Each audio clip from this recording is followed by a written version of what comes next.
may best friend akong bading, may best friend akong Pero barilin mo nga. pag yung respeto mang ibabaw sa'yo, pre, kahit mag-ubad pa yung babae sa'yo, pre, pag respeto ako. Hindi ka naman, pero totoo, naniniwala ako, pre. Grabe naman yun, mag-uubad. Alam mo ba, alasing? Wala kasi. Para alasing. Kuya, Ano ba? Ba't ka naman ano yung kamay mo? Sus, ang lakas kaya naman. Babakaling ko. Kuya, kain tayo. Tangin na may alam sa mahal eh. Tulog siya eh. Kuya, kain tayo. Alam mo sabi niya, oo.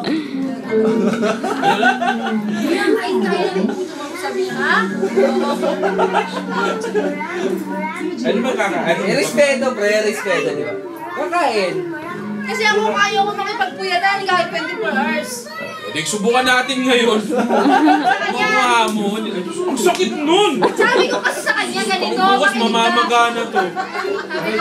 Sabi ko, Kuya, gumising ka. Masabay yan ng pananampan. Sabi sa akin ni Kuya Robel, ha? Bakit? Hahangin. Ugali ka?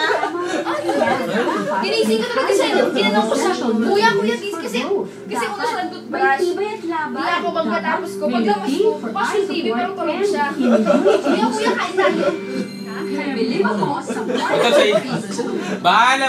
sa bahala magtugay sa asan ito. Tulog siya ulit. Ang ina, kinukunan naman ito. Huwag mo kunan. Pag kayo mag-alala, hindi naman tayo lalabas, no? Batangas pa kayo. Ayaw ko na sa last dos. Kaya kung isa shot pa kami. Gising ko, ayaw magising. Nag-argue lang si Ate Am sa video, okay?